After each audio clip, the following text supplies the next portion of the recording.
মৃত দলীয় কর্মী রফিকুল ইসলামের নাতনির বিয়েতে আর্থিক সহযোগিতা করে দৃষ্টান্ত স্থাপন করেছে সিরাজগঞ্জের শাহজাদপুর উপজেলা বিএনপি নেতারা। বিয়ের পিঁড়িতে বসতে যাওয়া কনে খাদিজা আক্তার রানীর হাতে সহযোগিতার অর্থ তুলে দেন শাহজাদপুর উপজেলা বিএনপির সাবেক সভাপতি ইকবাল হোসেন হিরু, সাধারণ সম্পাদক আরিফুজ্জামান আরিফ ও সাংগঠনিক সম্পাদক আমির হোসেন সবুজ।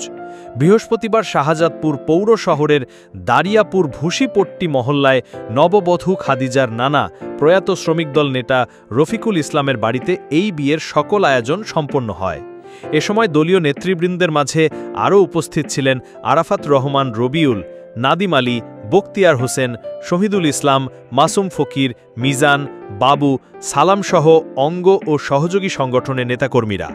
খাদিজার মা রুমা খাতুন আর্থিক সহযোগিতার মাধ্যমে মেয়ের বিয়ে সম্পন্ন হওয়ায় উপজেলা বিএনপি নেতৃবৃন্দকে ধন্যবাদ জানান।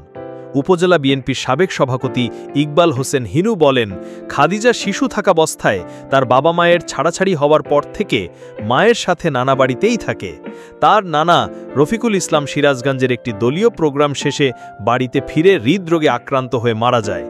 উপজেলা বিএনপির সাবেক সাধারণ সম্পাদক আরিফুজ্জামান আরিফ বলেন, সিরাজগঞ্জ জেলা বিএনপির সাবেক প্রধান উপদেষ্টা professor doctor M A Muhith খাদিজার মায়ের আর্থিক দুরবস্থার কথা জানতে পেরে আমাদের মাধ্যমে তার বিয়েতে সহযোগিতা করেছেন।